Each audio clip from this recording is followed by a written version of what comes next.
ஓம் அகர முதல எழுத்தெல்லாம் ஆதிபகவன் முதற்றே உலகு கற்றதனால் ஆய பயனென்கொல் வாலறிவன் நற்றாள் தொழார் எனின் மலர்மிசை ஏகினான் மானடி சேர்ந்தார் நிலமிசை நீடுவாழ்வார் வேண்டுதல் வேண்டாமை இலானடி சேர்ந்தார்க்கு யாண்டும் இடும்பை இல இருள் சேர் இருவினையும் சேராய் இறைவன் பொருள் சேர் புகழ் புரிந்தார் மாட்டு பொறிவாயில் ஐந்தவித்தான் பொய்தீர் ஒழுக்க நெறி நின்றார் நீடுவாழ்வார் தனக்குவமை இல்லாதான் தாழ் சேர்ந்தார் கல்லால் மனக்கவலை மாற்றலரிது அறவாழி அந்தணன் தாழ் சேர்ந்தார் கல்லால் பிறவாழி நீந்தலரிது போலில் பொறியில் குணமிலவே எண் குணத்தான்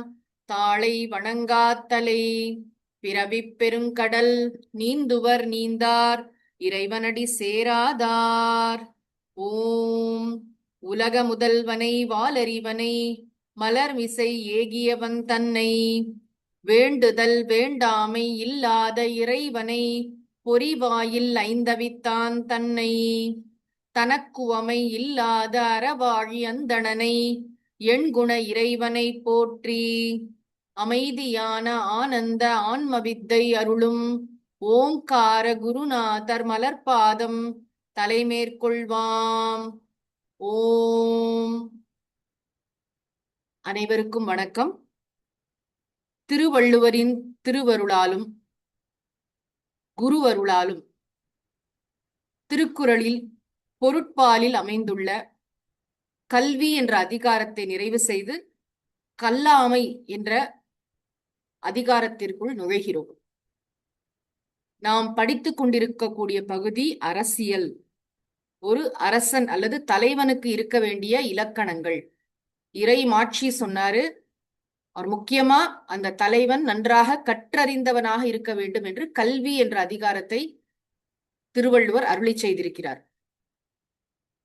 கல்வி அப்படின்னு ஒரு அதிகாரம் சொல்லிட்டு போயிருக்கலாம். கல்லாமை அப்படின்னு ஏன் ஒண்ணு சொல்றாருன்னா, கல்வியின் சிறப்பை மேலும் நமக்கு நன்றாக மனசுல புரிய வைக்கிறதுக்காக. சாஸ்திரத்துல இந்த ஒரு அணுகுமுறையை நாம் பார்க்கிறோம். இதை செஞ்சுதான் ஆகணும் அப்படின்னு சொல்லி, இதை செய்யலைன்னா இதெல்லாம் நடக்கும், அதனால இதை செஞ்சுதான் ஆகணும் அப்படின்னு நெகட்டிவா சொல்றது. இந்த எதிர்மறையாக சொல்வதற்கு அழுத்தம் அதிகம்.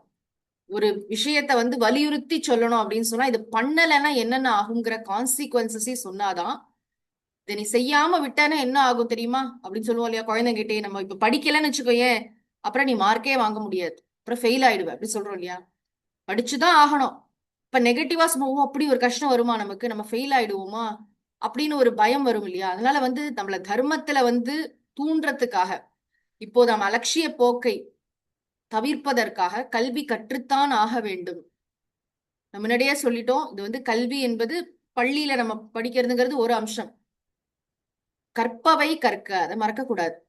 கற்க வேண்டிய நூல்கள் ராமாயணம், மகாபாரதம், திருக்குறள், இந்த மாதிரி நூல்களை படிப்பதற்கு வயதே கிடையாது. எல்லாருக்கும் இன்னி காலத்துல பாத்தீங்கன்னா எல்லாருக்கும் வாய்ப்புகள் இருக்கின்றன, வசதிகள் இருக்கின்றன. போன்லயே படிக்கலாம், யூடியூப்ல கேட்டே அவ்வளவு விஷயங்களை நம்ம தெரிஞ்சுக்க முடியும், கடைபிடிக்க முடியும்.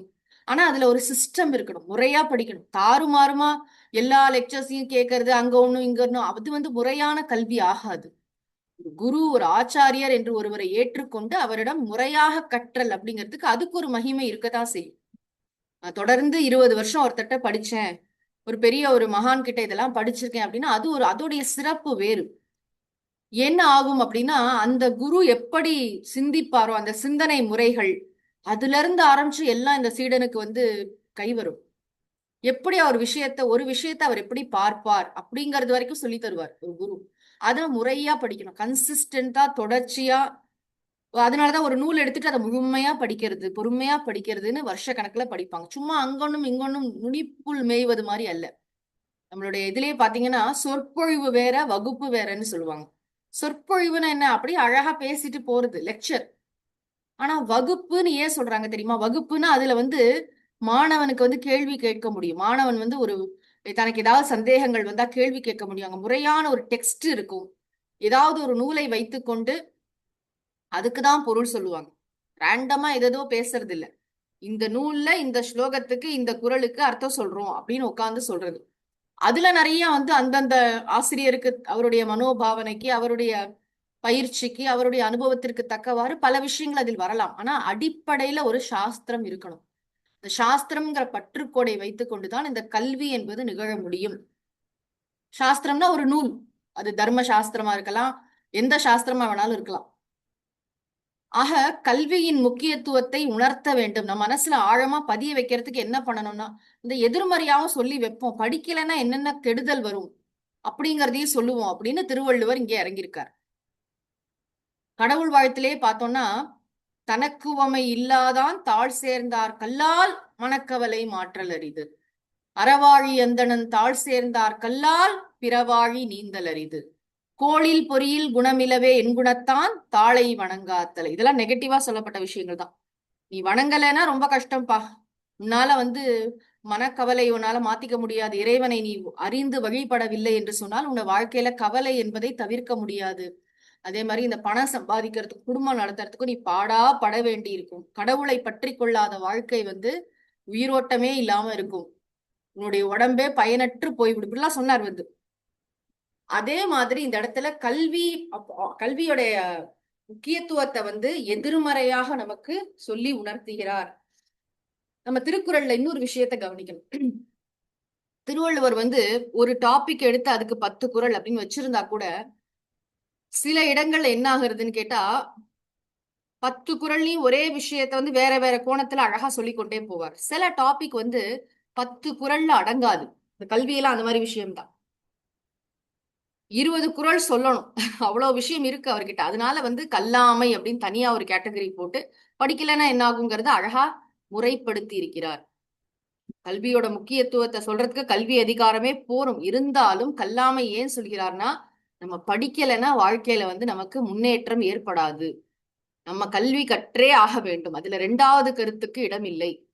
ஏன் அப்படிங்கிறது இந்த அதிகாரத்தை பார்த்தா நன்றாக புரியும். ஏன் திருவள்ளுவர் இப்படி புடிச்சிட்டு தொங்குறாரு? நம்ம வாழ்க்கையில இந்த நடைமுறை அறிவே போதாதா? இன்னைக்கெல்லாம் பாத்தீங்கன்னா, பல பேர் நினைக்கிறாங்க இந்த வாட்ஸ்அப்ல வர ஃபார்வேர்டு 2 வீடியோ படிச்சா நம்ம பெரிய அறிவாளின்னு நினைச்சுக்கிறோம். அது வந்து உண்மையா பொய்யா, அது சரியானதா ஃபேக்கா எதுவுமே தெரியாம 10 பேருக்கு ஃபார்வர்ட் வேற பண்றோம். பல பேர் இது மாதிரி செய்யறாங்க வந்து. திருவள்ளுவர் சொன்னார் இல்லையா, எப்பொருள் யார் யார் வாய் கேட்பினும் அப்பொருள் மெய்ப்பொருள் காண்பது அறிவு. அப்ப இந்த மாதிரி வர விஷயங்கள்லாம் நல்ல விஷயங்கள்ல, உலகத்தை பத்தி பல விஷயங்கள் நம்ம தெரிஞ்சுக்கிறோம். ஆனாலும் அது போதாது. முறையான சாஸ்திர படிப்பு என்பது மிக முக்கியம். உலகத்திலேருந்து இன்னைக்கு வந்து மாறி மாறி ஒன்னு விஷயங்கள் ஒவ்வொருத்தவங்க சொல்லிட்டே இருப்பாங்க. எது வைரலா இருக்கோ அந்த கண்டென்ட் தான் நிறைய ஷேர் ஆகும், நம்மளுடைய பார்வைக்கும் வரும். அதனால அதுதான் நமக்கு கொடுக்கப்பட்டதுன்னு நம்ம நினைச்சுக்கூடாது. நம்மளா தேர்ந்தெடுக்கிறதுன்னு ஒண்ணு இருக்கு இல்லையா? இந்த எந்த கல்வியை நான் கற்க வேண்டும், எது என் மனதை உயர்த்தும் அப்படிங்கறத நம்ம முடிவு பண்ணி ஏதாவது ஒரு சாஸ்திரத்தை நாம் பற்றி கொள்ள வேண்டும். திருவாச்சகத்துல அவ்வளவு விஷயங்கள் இருக்கு வந்து. தாயுமானவர் பாடல்கள், திருமந்திரம். திருமந்திரம்லாம் சாஸ்திர நூல். படிச்சு முடிக்க ஆயுசே பத்தாது. மகாபாரதம், ராமாயணம், பாகவதம், நாராயணியம், எல்லா மொழிகள்லயும் கூடிய ராமாயணம் குறிப்பா. அந்த மாதிரி படிக்க படிக்க அது வெறும் கதை அல்ல. யாருக்குதான் தெரியாது ராமரும் சீதையும் காட்டுக்கு போனாங்க? கதை அல்ல, வாழ்வியல். ராமர் எப்படி பேசுகிறார், ராமர் சீதையை எப்படி நடத்துகிறார், ராமர் மற்றவர்களிடம் எப்படி பேசுகிறார், குகனை எப்படி நடத்துகிறார், ஜடாயுவை எப்படி பார்த்துக் கொள்கிறார். இந்த மாதிரி ஒரு ஒரு விஷயமும் நாம் கவனிச்சோம்னா மனித பண்புகள், ஒரு மனிதன்னா எப்படி நடந்துக்கணும் அப்படிங்கறத ராமாயணத்துல நம்ம நிறைய பார்க்க முடியும். விதவிதமான இந்த கேரக்டர்ஸ் எல்லாம் பார்க்கும்போது, அதே மாதிரி மகாபாரதத்துல எல்லா விதமான வீக்னஸோடையும் நம்மள மாதிரி சாதாரண மனிதர்களாக இருப்பவர்கள் எப்படி இருக்கிறார்கள், எப்படி நமக்கு என்னன்னா ஏன் படிக்கணும்னா, நமக்கு வாழ்க்கையில ஒரு தெளிவு பிறக்கும். நம்மளுடைய முடிவுகள்லாம் சரியா இருக்கான்னு நமக்கே வந்து ஆராய்ச்சி செய்து நம்மளால புரிஞ்சுக்க முடியும். வாழ்க்கையில நம்ம சரியான பாதையில தான் போயிட்டு இருக்கோமா, நம்ம எந்த கேரக்டர் மாதிரி இருக்கோம், நம்ம பீஷ்மர் மாதிரி இருக்கோமா, எல்லா தர்மங்களும் தெரிஞ்சுட்டு நான் உன்னையும் ஃபாலோ, அதாவது கண்டு காணாத போயிடுவேன், ஹெல்ப்லெஸ்ஸா இருக்கேன் அப்படின்னு சொல்லுவோமா? பீஷ்மர் எவ்வளவு பெரியவர், ஆனாலும் வந்து இதற்காக போய் அந்த அதர்ம கட்சியில இருந்தார் அவர் வந்து. இந்த மாதிரி தர்ம சங்கடங்கள்ல மாட்டிப்போம் இல்லையா வாழ்க்கையில? அப்ப யோசிச்சு பார்க்க, உரசி பார்த்து எங்கெங்க தேவையோ நம்மை திருத்திக் கொள்வதற்கு, மாற்றிக் கொள்வதற்கு இந்த இதிகாச புராணங்கள் நமக்கு உதவும்.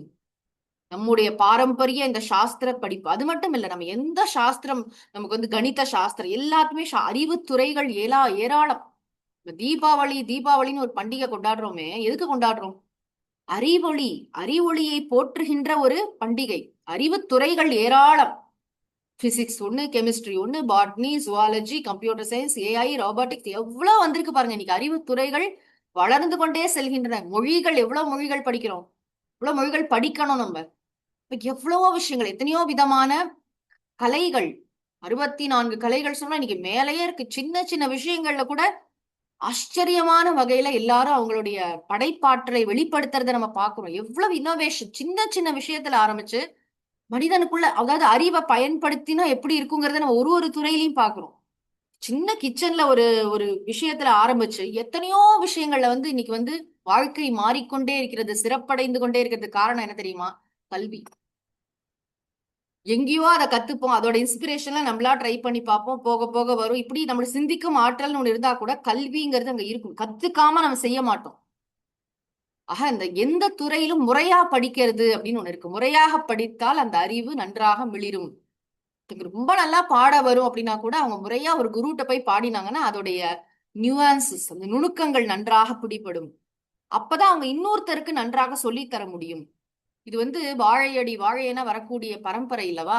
அதனால ஒரு குரு கிட்டேந்து சிஷ்யர்கிட்டேந்து அடுத்த சிஷ்யர் இப்படி போயிட்டே இருக்கணும். இது வந்து அப்படி இருந்தா அதுல ஒரு சிஸ்டம் இருக்கும், முறை இருக்கும். இல்ல திடீர்னு எனக்கு ஒரு நாளைக்கு அப்படியே கனவுல தோணிச்சு, நான் அப்படியே வர ஆரம்பிச்சிட்டேன், அவங்க வந்து டீச்சரா இருக்க முடியாது. அவங்க ஒரு பெரிய மேதாவி, அவங்க வந்து பெரிய சாதனையாளர் அப்படின்னு சொல்லாமே தவிர ஒரு ஆசிரியர்னா கண்டிப்பா படிச்சிருக்கணும். அதனாலதான் குருன்னு யாரை தேர்ந்தெடுக்கிறதுன்னு கேட்பாங்க. சாதாரணமா இந்த சத்சங்கங்கள்லாம் ஆன்மீக வாழ்க்கையில குருங்கிறவரை எப்படி தேர்ந்தெடுக்க, முதல் கண்டிஷன் என்ன தெரியுமா? அவர் படிச்சிருக்கணும். ஒரு குருவிடம் அவர் சீடனாக இருந்து சாஸ்திரங்களை கற்றிருக்க வேண்டும். நான் சொல்லல, ஆதிசங்கரர் சொல்கிறார். ஸ்ரோத்ரியஹா, விவேக சூடாமணிங்கிற நூல்ல சொல்லி யாரு குருவா இருக்க முடியும்னா யார் நன்றாக சாஸ்திரங்களை படிச்சிருக்காரோ. முற்பிறவியிலாவது படிச்சிருப்பார், நமக்கு தெரியாது. பிரமண மகர்ஷி படிச்சாரான்லாம் கேட்க கூடாது. பொதுவா குரு என்பவர் நன்றாக ஒரு குருவிடம் சென்று படித்தவராக இருக்க வேண்டும். அப்பதான் நமக்கு சந்தேகம் ஏற்பட்டா அவரால் நன்றாக தீர்த்து வைக்க முடியும். ஆக இந்த ஒரு முகவுரையுடன் நாம கல்லாமைங்கிற அதிகாரத்துக்குள்ள நுழைகிறோம். கல்லாமையில என்ன சொல்ல போறார்னா, நம்ம வந்து முறையாக படிப்பதுங்கிறது எவ்வளவு முக்கியம், முறையாக படிக்கலைன்னு சொன்னா என்னெல்லாம் கஷ்டங்கள் வரும், அததான் சொல்ல போறேன். முதல் குறள் படிக்கலாம். அரங்கின்றி வட்டாடி அற்றே நிரம்பிய நூலின்றி கோட்டி கொளல். அரங்கின்றி வட்டாடி அற்றே நிரம்பிய நூலின்றி கோட்டி கொளல். நிரம்பிய, நம்ம சொன்னோம் இல்லையா, முறையாக. நிரம்பியன்னா என்ன தெரியுமா? முழுமையாக. முழுமையா யாரும் படிச்சிட முடியாது, முறையாகன்னு அர்த்தம். நிரம்பியனா நல்லா படிச்சிருக்கான். தரோன்னு சொல்றோம் இல்லையா, ஒரு வார்த்தை, தரோவா படிச்சிருக்கான். நிரம்பிய நூலின்றி, கற்க வேண்டிய நூல்களை முழுமையாக கற்காத ஒருவன் கோட்டி கொளல். கோட்டின்னு சொன்னா அவையில், சான்றோர்கள் நிறைந்த சபையில். கொளல்னா கருத்தை சொல்லுதல் என்பது. சரியா படிக்கல, முறையா படிக்கல, அங்கேயும் இங்கேயுமா ஏதோ தெரியும், அவங்க தாத்தா பெரிய பண்டிதரா இருந்திருப்பார், இல்ல ஏதோ அந்த மாதிரி ஒரு மனிதர்களோட அவன் பழகி இருப்பான், ஏதோ அங்கேயும் இங்கேயும் 2 கொட்டேஷன் தெரியும்னு வச்சுக்கோங்களேன். அந்த மாதிரி முறையாக படிக்காமல் ஒருவன் சென்று சபையில் பேசுகிறான் அப்படின்னு சொன்னா, கோட்டி கொளல்னா அவையில் பேசுதல் என்பது அரங்கு இன்றி. அரங்குன்னு சொன்னா நம்மலாம் இந்த பரமபதம், செஸ் அதெல்லாம் விளையாடுறதுக்கு ஒரு போர்டு வச்சிருப்போம் தெரியுமா? அந்த போர்டுல வந்து நிறைய இடங்கள்லாம் இருக்கும், கட்டங்களா இருக்கும். அந்த கட்டங்கள்ல வச்சுதான் நம்ம காயெல்லாம் நகர்த்துவோம். தாயம் ஒன்னெல்லாம் போட்டு மாத்தி மாத்தி போடுவோம் இல்லையா? செஸ்லயும் அப்படிதான். எல்லாத்துலயும் நமக்கு வந்து அடுத்தடுத்து என்ன மூவ்ங்கிறதுக்கு நமக்கு அந்த கட்டம் ரொம்ப முக்கியம். அரங்கு, அதாவது அந்த போர்டு ரொம்ப முக்கியம். செஸ் போர்டு அது மாதிரி அந்த அந்த அடிப்படையா ஒண்ணு இருக்கு இல்லையா? அதுல அதை வச்சுதானே நம்ம வந்து விளையாட முடியும். சும்மா ரேண்டமா விளையாட முடியுமா? பரமபத இதுவே இல்லாம, அந்த போர்டே இல்லாம எப்படி விளையாடுறது? இங்க திருவள்ளுவர் அதை தான் கேட்கிறார். நிரம்பிய நூலின்றி கோட்டி கொள்ளல், அரங்கு இன்றி வட்டாடி அற்றே. அரங்கு இன்றினா அந்த போர்டே இல்லாம, வட்டாடி அற்றேனா காய்களை உருட்டுவதற்கு நிகரானது. சும்மா நான் பாட்டுக்கு விளையாட்டா தாயம் 1 6 5 போட்டுட்டு இருக்கேன், அதனால என்ன பிரயோஜனம்? அங்க ஒரு போர்டு இருக்கணும், அந்த போர்டுல கரெக்டா கட்டங்கள் இருக்கணும், அப்பதான் அடுத்தடுத்து நான் மூவ் பண்ண முடியும். ஒரு பேசிஸ், ஒரு ஆதாரம் வேண்டும். நம்ம ஏன்னா 2 பேர் சேர்ந்து விளையாடுறோம், இல்ல 4 பேர் விளையாடுறோம், எத்தனை பேர் விளையாடினாலும் அதுக்கு ஒரு ஆதாரம் ஒண்ணு தேவைப்படுகிறது இல்லையா? இங்க திருவள்ளுவர் மறைமுகமா என்ன சொல்றாருன்னா, நம்ம வந்து முறையான கல்வி அறிவு என்பது ஆதாரங்களை நமக்கு கொடுக்கும். ஒரு நல்ல ஒரு ஒரு என்ன சொல் கன்விக்ஷன் இருக்கும். நம்ம என்ன விஷயம் பேசுறோமோ அதில் ஒரு மிக தெளிவான ஒரு பார்வை நமக்கு இருக்கும். இப்ப முறையா படிக்கல ஒருத்தன், அவன் போய் அந்த சபையில பேசும்போது எப்படின்னா, இந்த மாதிரி போர்டே இல்ல, அவன் வந்து ஆதாரம் இல்லாமல் பேசுகிறான்னு அர்த்தம். அது வந்து பெரிதாக எடுபடாது. நீங்க பாத்தீங்கன்னா ரிசர்ச் பண்றவங்களுக்கு எல்லாம் கேட்டு பாத்தீங்கன்னா, ரெஃபரன்ஸ்ங்கிறது அவ்வளவு முக்கியம். ரெஃபரன்ஸ்னா மேற்கோள்கள். இந்த பிஹெச்டி தீசிஸ் எல்லாம் பாத்தீங்கன்னா பின்னாடி 200 300 ரெஃபரன்சஸ் இருக்கும். ஏன்னா நம்மளா ஒரு ஸ்டேட்மெண்ட்டை சொல்ல முடியாது. முன்னாடி இவங்க எல்லாம் இது பண்ணிருக்காங்க, இது சொல்லியிருக்காங்க, இந்த விஷயங்கள் எல்லாம் மேற்கோள் காட்ட காட்ட தான் அங்க ஸ்ட்ரென்த். நம்மளா ஒரு புது விஷயத்தை, எந்த விஷயத்த பேசினாலும் ஆதாரத்துடன் பேச வேண்டும். ரொம்ப முக்கியம். ஸ்பீக் வித் டேட்டா அப்படிம்பார் ஒருத்தர். டேட்டானா இப்ப யாரும் நம்ம ஒரு தலைமை பொறுப்புல இருக்கோம்னு வச்சுக்கோங்களேன். உங்க ஆபீஸ்ல எவ்வளவு பேர் வேலை பாக்குறாங்க அப்படி கேட்டாங்க, ஒரு 10 15 பேர் இருப்பாங்க அப்படி சொல்லுவாரா? இல்ல எங்க ஆபீஸ்ல 25 பேர் வேலை பாக்குறாங்க, அதுல 4 பேர் இந்த ஸ்டாஃப், 4 பேர் அந்த ஸ்டாஃப். தெளிவா பேசுறோம் இல்லையா? விஷயம் தெரிஞ்சாதானே தெளிவா பேச முடியும். விஷயமே தெரியாம எப்படி தெளிவா பேச முடியும்? ஆக ஒரு ஆளுக்கு வந்து அங்கேயும் இங்கேயுமா ஏதோ ஆஹ் என்ன சொல்றது, நுனிப்புல் மேய்ந்த விஷயத்தை வைத்துக்கொண்டு ஒரு பெரிய அறிஞர் சபையில போய் ஒருத்தன் பேசுறதுங்கிறது, அந்த போர்டு இல்லாம, அந்த ஆதாரத்துக்குள்ள அந்த கட்டங்கள் இல்லாமல் காய்களை நகர்த்துவது போன்றது. அவனோட பேச்சுக்கு வந்து ஒரு ஆதாரம் இருக்காது. எந்த அடிப்படையில நீங்க சொல்றீங்க அப்படின்னு கேட்பாங்க. நம்ம ராமாயணத்தை பத்தி ஏதாவது ஒரு விஷயம் பேசுறோம் அப்படின்னு சொன்னா நம்மளா சொல்றது வேற. நம்மளா வந்து ரொம்ப நமக்கா கற்பனையில தோணுவா. ராமாயணத்தை வச்சு எவ்வளவு கற்பனையா எத்தனை கதைகள் அதுக்கப்புறம் பண்ணிருக்கதான் இருக்கு. ஆனாலும் அந்த அடிப்படை அப்படிங்கிறது ரொம்ப முக்கியம் இல்லையா? ஒரு ஸ்ட்ரக்சர் வேணும். நம்மளா என்ன வேணா சொல்லிட்டு போயிட முடியாது. எந்த விஷயத்திலையும் நம்ம வந்து ஒரு ஆதாரத்துடன் பேசுவதுதான் ரொம்ப முறையாக இருக்கும். ஏன்னா இது வந்து அடுத்தடுத்த தலைமுறைக்கும் பயன்பட வேண்டும். நம்ம சொல்ற விஷயம் நம்மளா ஏதாவது சொல்லிட்டு போயிடக்கூடாது. இப்ப டிவிலயே ஒரு நியூஸ் சொல்றாங்கன்னா அதுக்கு ஆதாரமா ஒரு படம் காட்டணும். ஏதாவது ஒண்ணு காட்டணும் இல்லையா? வந்து அவங்க ஏதாவது ஒண்ணு சொல்றாங்க, அவங்க வந்து அது வெரிஃபை பண்ணாம சொன்னாங்கன்னா தப்பு தானே. அது வந்து ஒரு இன்ஃபர்மேஷன் வருது, ஒரு டிவி நியூஸ் ஸ்டேஷனுக்கே வருதுன்னா கூட அது வெரிஃபை பண்ணிக்காம சொல்லுவாங்களா? அது வந்து அந்த வெரிஃபிகேஷன் பண்றோம் இல்லையா? அந்த மாதிரி தான் அது எப்படி ஒரு ஸ்ட்ரென்த்தை கொடுக்கும் இல்லையா? அதனால வந்து அது உறுதிப்படுத்திக் கொள்கிறோம். அதே மாதிரி முறையா படிச்சோம்னா கசடர கற்போம். அதுல வந்து எந்த விதமான குழப்பமும் இருக்காது. நம்ம என்ன சொல்றோமோ அதுல ஒரு கிளாரிட்டி இருக்கும். இந்த போர்டுல வந்து அந்த கட்டம்லாம் தெளிவா தெரிஞ்ச போது நீங்க டக்குன்னு அடுத்தடுத்து போட்டு மூவ் ஆகிட்டே இருக்கலாம். இந்த போர்டே இல்ல, கட்டமே இல்லைன்னா நான் என்ன கேம் விளையாடுறது? ஆக நம்முடைய பேச்சுக்கு ஆதாரம் இருக்காது. அது புரிஞ்சுக்கணும். அடுத்த குறள். கல்லாதான் சொற்காமுறுதல் முலை இரண்டும் இல்லாதாள் பெண் காமுற்றற்று. கல்லாதான் சொல் காமுறுதல் முலை இரண்டும் இல்லாதாள் பெண் காமுற்றற்று. கல்லாதான்னா முறையாக இந்த சாஸ்திர நூல்களை, கற்க வேண்டிய அறிவு நூல்களை ஆசிரியர் வாயிலாக கற்காதவன் சொல் காமுறுதல். அவனுக்கு ஏதோ ஒண்ணு சொல்லணும்னு ஆசையா இருக்கு. இன்னைக்கு பாத்தீங்கன்னா நம்ம வந்து நம்மளோட யூடியூப் சேனலே ஒண்ணு வச்சுக்கலாம். அதுலயே என்ன வேணா பேசிக்கலாம். யாரும் எதுவும் கேட்க மாட்டாங்க. பிடிச்சா நல்லா இருக்குன்னு சொல்லுவாங்க, பிடிக்கலையா போயிட்டே இருப்பாங்க, 2 திட்டு திட்டுவாங்க, முடிஞ்சு போச்சு. ஆனா அந்த காலத்துல எல்லாம் பாத்தீங்கன்னா ஒருத்தங்க ஒரு கருத்தை போய் சொல்றதுங்கிறது சாதாரண விஷயம் கிடையாது. இந்த மாதிரி பிளாட்ஃபார்ம்ஸ் வந்து அந்த காலத்துல கிடையாது. திருவள்ளுவரே இவ்வளவு அற்புதமான திருக்குறளை எழுதிவிட்டு அதை அரங்கேற்றத்துக்கு படாது பாடுபட்டார். அதே மாதிரி கம்பராமாயணம் ஒரு நூலும் அரங்கேறுவதற்குள்ள எவ்வளவு வந்து அதை சோதிச்சு பாக்குறாங்க. எவ்வளவு அறிஞர்கள் வந்து அதை பத்தி வாதம். லேசுப்பட்ட விஷயம் இல்ல. ஒரு சொல்ல வந்து நீங்க வந்து ஒரு கருத்தை அப்படி சபையில கொண்டு போய் சொல்றது, மக்களிடையே கொண்டு சேர்ப்பதுங்கிறது சாதாரண விஷயம் அல்ல. இன்னி மாதிரி கிடையாது. திருவள்ளுவர் என்ன சொல்றாருன்னா, கல்லாதான் சொல் காமுறுதல். படிக்காத ஒருத்தன் வந்து ஒரு கருத்தை சொல்ல விரும்புறான்னு வச்சுக்கோங்களேன், அது எப்படி இருக்குன்னா, முலை இரண்டும் இல்லாதாள் பெண் காமுற்று அற்று. இயற்கையாகவே முலைகள் இரண்டும் இல்லாத பெண் ஒருத்தி பெண்மையை விரும்புவது போன்றதாகும். அதுக்குள்ள தகுதி இருக்கா? உவமை ஒரு மாதிரி இருந்தா கூட ரொம்ப முக்கியமா. ஏன் திருவள்ளுவர் இந்த மாதிரி ஆழமான ஓமைகளை சொல்றாரு? மனசு நல்லா பதியட்டும்னு தான். ஒரு தாய்மை, பெண்மை எல்லாத்துக்கும் ஆதாரமா இருக்கக்கூடிய அந்த முலைகள் இல்லைன்னா அவ வந்து எப்படி அவ வந்து பெண்மையை விரும்புறது எப்படி இருக்கும்? அந்த மாதிரிதான் இவன் படிக்கவே இல்லை, ஆனா பேசணும்னு ஆசைப்படுறான். இது எப்படி சாத்தியம்?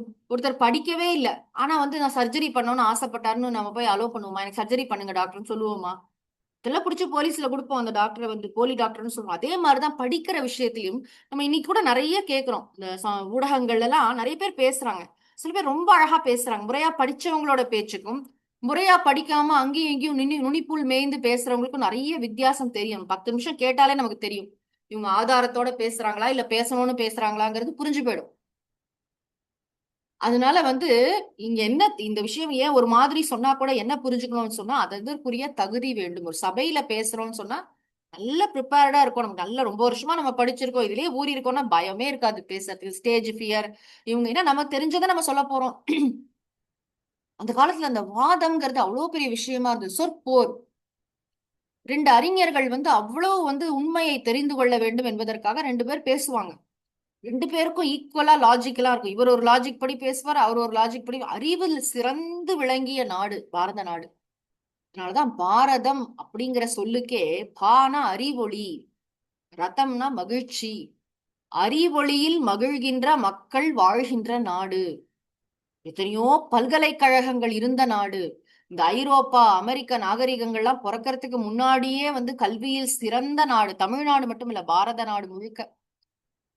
கல்வி கற்பதற்காக இந்த நாட்டுக்கு வெளிநாட்டுல இருந்து சீனாவில இருந்தும் கிரேக்கத்திலிருந்தும் பல்வேறு நாடுகள்ல இருந்து மக்கள் வந்து அவ்வளவு கஷ்டப்பட்டு வந்து படிச்சுட்டு போயிருக்காங்கிறதுக்கு ஆதாரங்கள் இருக்கின்றன, சரித்திர சான்றுகள் இருக்கின்றன.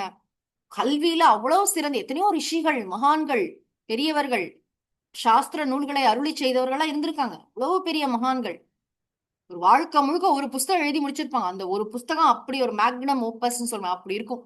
ஒரு புக்குனாலும் அப்படி எழுதுவாங்க. ஆக அப்படிப்பட்ட ஒரு பெரியோர்கள் நிறைந்த நாடு. அதை நம்ம இங்க நாம வச்சுக்கணும். திருவள்ளுவர் ஏன் இப்படி சொல்றாருன்னா, நம்ம ஆதாரம் இல்லாம அங்கேயும் இங்கேயும் எதையாவது படிச்சு ஒரு இடத்துல போய் பேசுறோம்னு வச்சுக்கோங்க, நமக்கே கான்பிடன்ஸ் இருக்காது. இல்ல மத்தவங்க என்ன சொல்றாங்க அப்படிங்கறதுலாம் விஷயம், நமக்கே தகுதி இருக்கா, குவாலிஃபை ஆயிருக்கோமா, நம்மளால அங்க போய் பேச முடியுமா அப்படிங்கறத யோசிக்கணும். எந்த ஒரு இடத்துக்கு போனாலும் இப்ப எனக்கு வந்து ஒரு ஃபுட்பாலே விளையாட தெரியாது, நான் போய் அங்க போய் மேட்ச்ல பேர் கொடுத்தேன்னா என்ன ஆகும்? 2 நிமிஷத்துல தெரிஞ்சு போயிடும் நாங்க குவாலிஃபைடு இல்லைன்னு. எப்படி ஒன்னொன்னுக்கும் குவாலிஃபைடான்னு பாக்குறோம் இல்லையா? அதே மாதிரி இந்த கல்விங்கிற விஷயத்துல முக்கியமா இந்த மாதிரி எடுத்து சொல்ற விஷயங்களை மக்களுக்கு வந்து நல்ல விஷயங்களை கொண்டு செல்கின்ற முயற்சியில வந்து நம்மளா மனசுக்கு தோணுதெல்லாம் சொல்லக்கூடாது, படிக்கணும். இந்த காலத்துல எல்லாம் பாத்தீங்கன்னா ரொம்ப பெருமைப்பட வேண்டிய விஷயம், 70 வயசுல 80 வயசுலயும் படிக்கிறாங்க.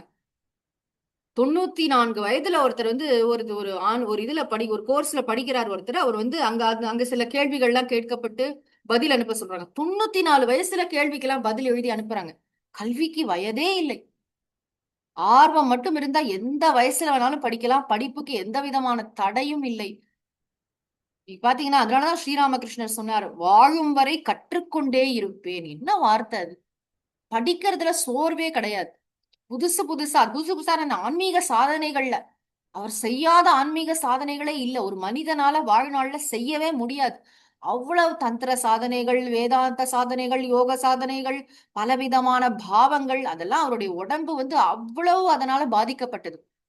ஆனாலும் மக்களுக்கு வந்து காட்ட வேண்டும். இதெல்லாம் முறையா நம்ம உண்மையான ஒரு பக்தியோடு தூய்மையான உள்ளத்தோடு இது போன்று நம்ம சாதனைகளை பழகினால் இறைவனுடைய அருள் நமக்கு கிடைக்கும் அப்படிங்கிறத காட்டுறதுக்காக வந்தவர் ஸ்ரீராமகிருஷ்ணர். ஆக இந்த இடத்துல என்ன புரிஞ்சுக்கிறோம்னா படிக்கணும். படிக்காம பேசினோம்னு சொன்னா நம்ம பேச்சுக்கு ஒரு ஆதாரம் இருக்காது. அந்த இடத்துக்கு தகுதிப்பட மாட்டோம் நம்ம வந்து. அதனால நமக்கு தேவையில்லாத அவமானம் தான் வந்து சேரும். 3வது குறள். கல்லாதவரும் நனி நல்லர் கற்றார் முன் சொல்லாதிருக்கப் பெறின். கல்லாதவரும் நனி நல்லர் கற்றார் முன் சொல்லாதிருக்கப் பெறின்.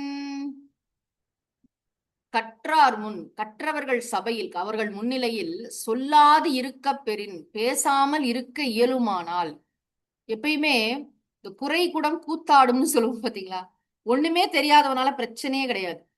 நல்லா படிச்சவனா அமைதியா அடங்கி இருப்பான். 2 கட்டானா இருக்கான் பாத்தீங்களா? அங்கேயும் இங்கேயும் கொஞ்சம் 2 கட்டானா படிச்சு முறையாக கற்காமல், ஆனா தான் ரொம்ப பெரிய அறிஞன்னு தன்னை பற்றி நினைத்து கொண்டு ஹாஃப் பேக்டு நாலேஜ்னு சொல்லுவோம் இல்லையா? அப்படிப்பட்ட ஆள் வந்து கற்றார் முன் சொல்லாது இருக்க பெறின். ஒரு பெரிய சபைக்கு போனா அவனால பேசாம அமைதியா இருக்க முடியாது. தனக்கு தெரிஞ்ச 4 நல்ல விஷயத்தையும் சொல்லுவோமேன்னு ஆரம்பிச்சு எதையா சொல்லுவான். அங்கு அவன் கேலிக்கு ஆளாவான். அவனுக்கு வந்து அந்த இடத்துல அடக்கமா இருக்கணும்னு தெரியாது. ஏன்னா அடக்கம் எப்படி வரும்னா கல்வியினாலதான் வரும். வித்யா ததாதி வினயம். முறையாக கற்றவனாலதான் அமைதியாக அடங்கி இருக்க முடியும். எந்த இடத்துல என்ன பேசணுங்கிறது அவனுக்கு தெரியும். இந்த ரெண்டும் கட்டான அரைகுறை அறிவோடு இருக்கிறவன் என்ன பண்ணுவானா, he will be so tempted to talk. அதனாலதான் பெரின்னு திருவள்ளுவர் அங்கங்க அந்த கொக்கி வச்ச மாதிரி ஒண்ணு போடுவார். அன்பும் மரணும் உடைத்தாயின் அப்படின்னா என்ன, ரொம்ப கஷ்டம். அன்பும் மரணும் உங்க வீட்டுல இருந்துடுத்துன்னா உங்க வீடு மாதிரி கிடையாது, ஆனா அது ரெண்டும் இருக்கான்னு பாத்துக்கோ பெரின் அப்படின்னு சொல்றாரு பாருங்க. இங்க வந்து கற்றார் முன் சொல்லாதிருக்க பெறின், கற்றவர் சபையில் இவனால் பேசாமல் இருக்க முடியுமானால் நூல் கல்லாதவரும் நனி நல்லர். இந்த நூல்களை கற்காதவர்களும் சிறந்தவர்கள் தான். இவனும் நல்லவன் தான்ப்பா. எப்ப தெரியுமா, கற்றவர் முன்னிலையில போய் இவன் பேசாம இருந்தா நனி நல்லர்னா மிக நல்லவர்கள். ஒரு பரிகாசம் பண்ற மாதிரி சொன்னா கூட இங்க மறைமுகமாக என்ன அறிவுரை அப்படின்னா, கற்கவில்லை, எனக்கு முறையா படிக்கலைன்னா என்ன பண்ணோம்னா, பேசுறவங்க என்ன பேசுறாங்கிறத காது கொடுத்து கேட்கணும். ரொம்ப முக்கியம். இந்த லிசனிங் கெப்பாசிட்டி அப்படிங்கறது எனக்கு ரொம்ப குறைந்து வருகிறது. எல்லாரும் வந்து எய்தாப்புல ஒருத்தவங்க பேசும்போது அதை கேட்கறது இல்ல, அதற்குள்ள மறுமொழி மனசுக்குள்ள ரெடி ஆயிட்டு இருக்கு. இதுக்கு என்ன ரிப்ளை கொடுக்கணும், இதுக்கு என்ன வந்து இது கொடுக்கணும், கவுண்டர் கொடுக்கணும் அப்படின்னு தயாரிக்கிறதுல அவங்க சொன்ன பாயிண்டே விட்டுருவோம். நம்ம கேட்கறதுக்கான லீஷரே நம்மள்ட்ட இல்ல. சில மேடைகள்லாம் நான் பார்த்திருக்கேன், சுவாமிஜி மாதிரி பெரியவங்க எல்லாம் பேசினதுக்கு அப்புறம் ஏதோ ஒரு காரணத்தினால ஒரு சில பேரை வந்து அவங்க ஏதோ சமூகத்துல பெரிய ஒரு இதுல இருப்பாங்க, நிலையில இருப்பாங்க, அதனால பேச சொன்னா அவங்க வந்து சம்பந்தம் இல்லாத ஏதோ டாபிக் எல்லாம் டச் பண்ணி பேச ட்ரை பண்ணுவாங்க. எல்லாரும் நெளிவாங்க பாத்தீங்கன்னா, நிறுத்தவும் மாட்டாங்க, பேசிட்டே இருப்பாங்க. வந்து எல்லாருக்கும் அதாவது அவை அறிஞ்சு பேசுறதுன்னு ஒண்ணு இருக்கு பாத்தீங்களா. வந்து எல்லாரும் பசியோட நேரம் கடந்து சமீபத்துல ஒரு இடத்துல அது மாதிரி ஆச்சு. மணி மதியானம் 1:15 1:30, எல்லாரும் கடுமையான பசியில இருக்காங்க. காலையில 10 மணில நிகழ்ச்சி நடக்குது. கடைசியா ஒருத்தர் நன்றி உரை சொன்னேன். நன்றி உரை மேக்சிமம் எவ்வளவு நேரம் சொல்லணும், நம்ம 5 நிமிஷம் சொல்லலாம். அவர் 1/2 மணி நேரம் சொல்றாரு. அவருக்கு அதான் சான்ஸ், அப்பதான் மைக்கு கிடைச்சதுன்னு பேசுறாரு. அவை அறிதல்னே திருவள்ளுவர் 10 குறள் வச்சிருக்காரு. யாரு ஆடியன்ஸ், அவங்க என்ன மனநிலையில இருக்காங்க, என்ன நேரம் என்ன காலம் பார்த்து பேசு. அப்போ அவ்வளவு பெரிய சபையில அறிஞர்கள்லாம் வச்சுட்டு அது வந்து அந்த பேச்சு வந்து அப்படி எல்லாரும் மனசுல சந்தோஷமா அப்பா என்னமா பேசினாரு, எவ்வளவு அறிவு நினைச்சிருப்பாங்களா, நினைக்க மாட்டாங்க. அப்ப நம்ம அமைதியா இருக்கணும். நீ வாயை திறந்தனா போதும், உன்னுடைய அறியாமை தான் வெளிப்படும்னு சொல்லுவாங்க. நம்ம வாயை திறந்தாலே போதும், நம்ம கிட்ட நமக்கு என்னெல்லாம் விஷயங்கள் வந்து உளறலாம் நம்ம பேசுவோங்கிறது, நம்ம உளறினாலே மத்தவங்களுக்கு தெரியும் நமக்கு எவ்வளவு தெரிஞ்சிருக்கு எவ்வளவு தெரியாது என்பது.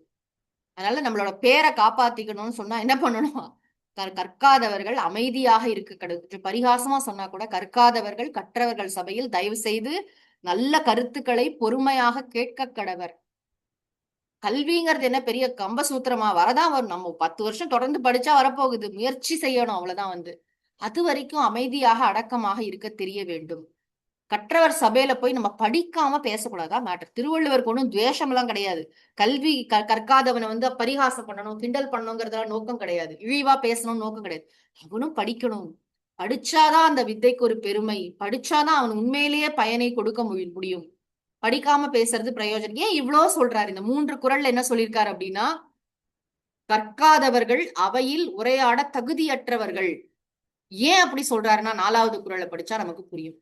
ஏன் பேசக்கூடாது, படிக்காம ஏன் சபையில பேசக்கூடாது அப்படின்னா, கல்லாதான் ஒட்பம் கழிய நன்று ஆயினும் கொள்ளாதார் அறிவுடையார். கல்லாதான் ஒட்பம் கழிய நன்று ஆயினும் கொள்ளார் அறிவுடையார். கல்லாதான் ஒட்பம், கல்லாதான்னா கல்வி முறையா கற்கல, ஆனா ஒரு எங்கேயோ ஒரு பிளாஷ். சில பேருக்கு பாத்தீங்கன்னா ரொம்ப படிச்சிருக்க மாட்டாங்க, ஆனா பயங்கரமா மூளை வேலை செய்யும். அந்த ஒரு காமன் சென்ஸ் ஒண்ணு சொல்றோம் பாத்தீங்கன்னா, ரொம்ப சூப்பரா வந்து முடிவு எடுக்கிறதா இருக்கட்டும், ஒரு புதுசா ஒரு ஐடியாவுக்கு செம்மையா பண்ணுவாங்க. அதெல்லாம் இல்லைன்னு சொல்றதுக்கே இல்லை. கற்காதவர்கள் அதாவது திருவள்ளுவர் இது பிரிச்சிடுறாரு. கல்விங்கிறது வந்து வெளியில இருந்து நம்ம பெறக்கூடிய நூலறிவு, அப்புறம் நமக்கே வந்து சுயமாக சிந்திக்கின்ற ஆற்றல்னு ஒண்ணு இருக்குல்ல, அதுக்கு பின்னாடி அறிவுடைமைன்னு ஒரு அதிகாரம் வச்சிருக்காரு. அதுவும் வருவார் திருவள்ளுவர். சும்மா கல்வி அறிவு மட்டும் இருந்தா போதாது, நீ உன் அறிவை யூஸ் பண்ணி திங்க் பண்ணணும். வெறும் கல்வி அறிவு பத்தாதுங்கிறத நல்லாவே சொல்லுவார் அங்க வந்து. இங்க என்ன சொல்றாருன்னா, படிக்கல ஆனா நல்ல ஒரு நுண்ணறிவு இருக்கு. கல்லாதான் ஒட்பம் கழியனா ஒரு சில நேரத்துல, எல்லா நேரமும் அப்படி ஒர்க் பண்ணணும்னு சொல்ல முடியாது. கழிய நன்று ஆயினும்னா ஒரு சில நேரங்களில் நன்றாக சிறப்பாக தோன்றினாலும் அறிவுடையார் கொள்ளார். முறையாக கற்றறிந்த அறிவுடையவர்கள் முறையாக கற்காத அவனுடைய அறிவின்மையை ஏற்றுக்கொள்ள மாட்டார்கள்.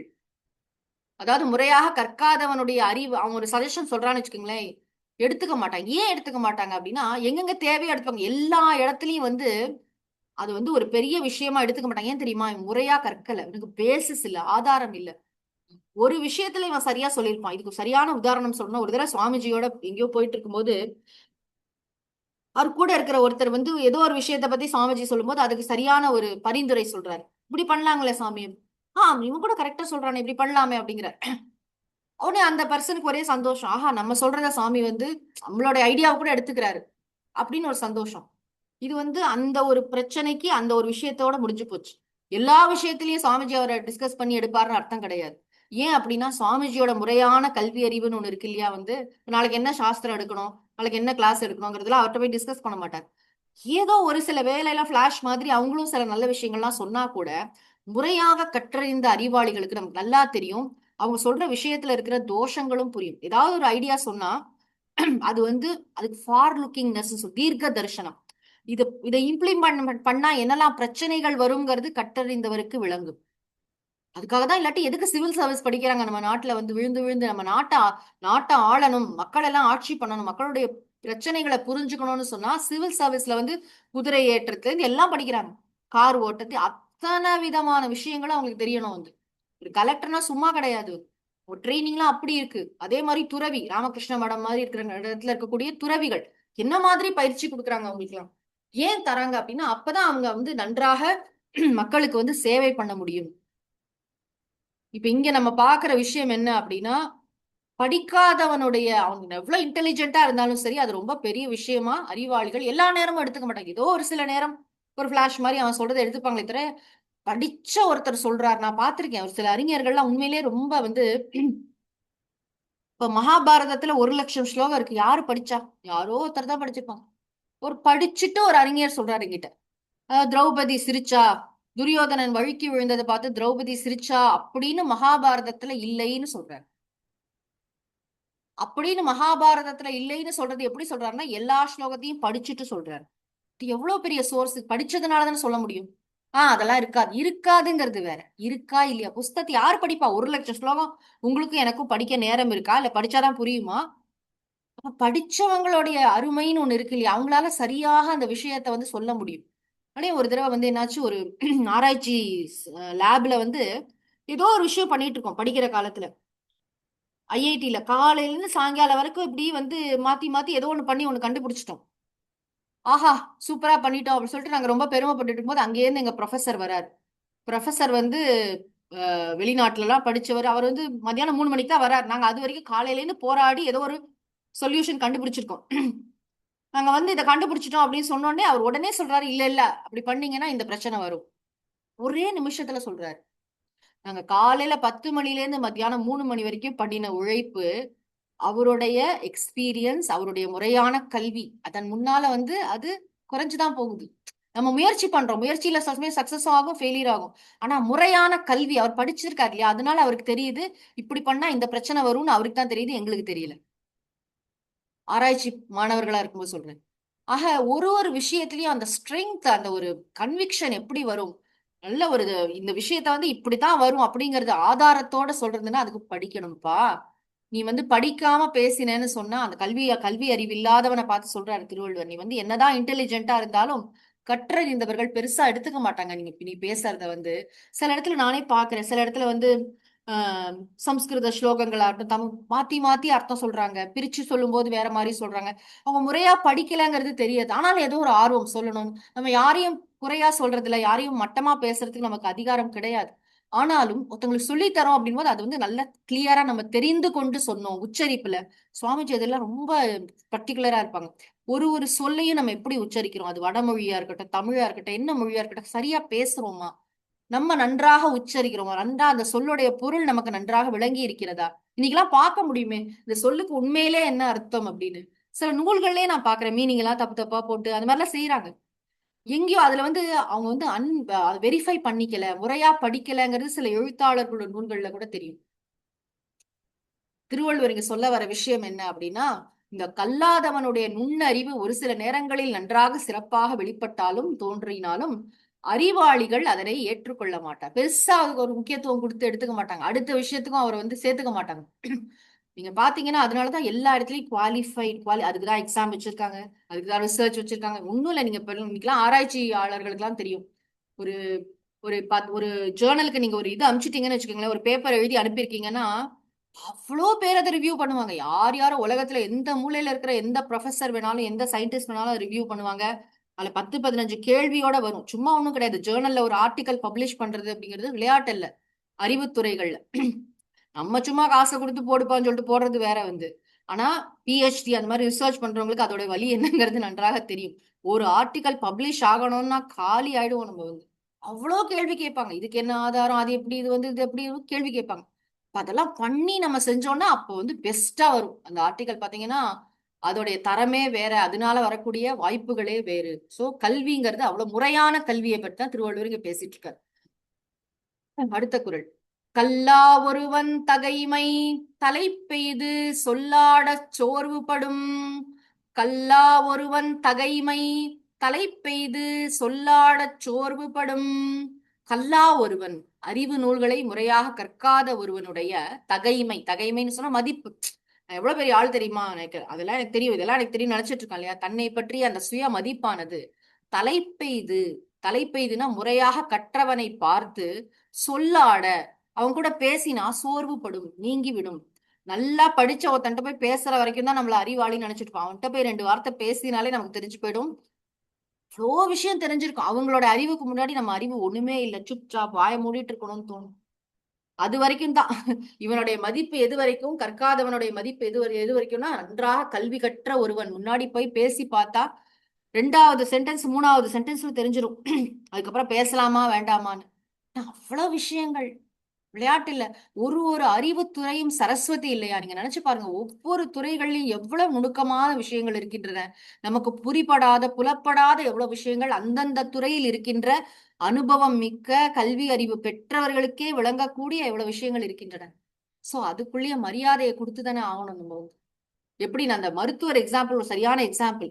எப்படி முறையாக படிச்சு நல்லா பிராக்டிஸ் பண்ணாத ஒரு டாக்டர்கிட்ட நம்ம போய் வைத்தியம் பார்த்துக்கிறது இல்லையோ, அதே மாதிரி இந்த முறையாக கல்வி கற்ற ஒருத்தர் தான் வந்து குருவாக இருக்க முடியும். அவர் தான் மற்றவர்களுக்கும் சொல்ல முடியும். இந்த இதுல பேசுறது, பெரிய சபைகள்ல பேசுறது, மக்களுக்கு அதன் மூலமாக அறிவை வழங்குதல். அப்ப மிஸ்கைடு பண்ணிடக்கூடாது, தவறான விஷயங்களை நம்ம போய் சொல்லக்கூடாது. அதெல்லாம் சொல்லக்கூடாதுன்னா என்ன பண்ணணும், முறையாக படிக்கணும். கூட பாத்தீங்கன்னா எல்லாரும் படிச்சுட்டே இருப்பாங்க. யாரெல்லாம் சமூகத்துல நீங்க இன்னைக்கு பெரிய ஆள் நினைக்கிறீங்களோ யாருமே படிக்காம கிடையாது. புதிதாக படிச்சுக்கிட்டே இருப்பாங்க. நீங்க அவங்களை புஸ்தகம் இல்லாம பார்க்கவே முடியாது. அறிஞர் அப்படின்னாலே அவங்களோட அடையாளமே வந்து புதிதாக படிப்பாங்க. இன்னைக்கு கூட எனக்கு ஒரு பெரியவரை தெரியும். அவர் கிட்டத்தட்ட ஒரு 90 வயசு இருக்கும். இப்பயும் புக்கெல்லாம் வந்து அமேசான்ல வாங்கி படிக்கிறாரு.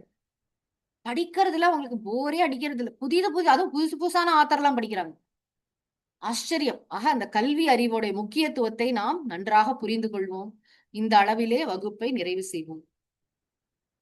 அறிவிலே தெளிவு, நெஞ்சிலே உறுதி, அகத்திலே அன்பினோர் வெள்ளம், பொறிகளின் மீது தனி அரசாணை, பொழுதெல்லாம் நினது பேரருளின் நெறியிலே நாட்டம், கர்மயோகத்தில் நிலைத்திடல் என்றிவை அருளாய், குறிகுணம் ஏதும் இல்லதாய் அனைத்தாய் புலவிடு தனிப்பரம் பொருளே, எண்ணிய முடிதல் வேண்டும், நல்லவே எண்ணல் வேண்டும், திண்ணிய நெஞ்சம் வேண்டும், தெளிந்த நல் அறிவு வேண்டும், பண்ணிய பாவமெல்லாம் பரிதிமுன் பணியே போல, நண்ணிய நின்முன் இங்கு நசித்திடல் வேண்டுமன்னாய், ஓதற்கு எளிதாய் உணர்தற்கு அரிதாகி, வேதப் பொருளாய் மிக விளங்கி, தீதற்றோர் உள்ளுதொறும் உள்ளம் உருக்குமே, வள்ளுவர் வாய்மொழி மாண்பு மூர்த்தி எல்லாம் வாழி, எங்கள் மோன குருவாழி, அருள் வார்த்தை என்றும் வாழி,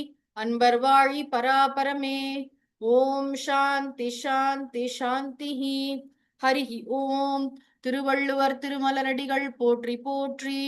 சத்குருநாத மகாராஜ் கி ஜெய்.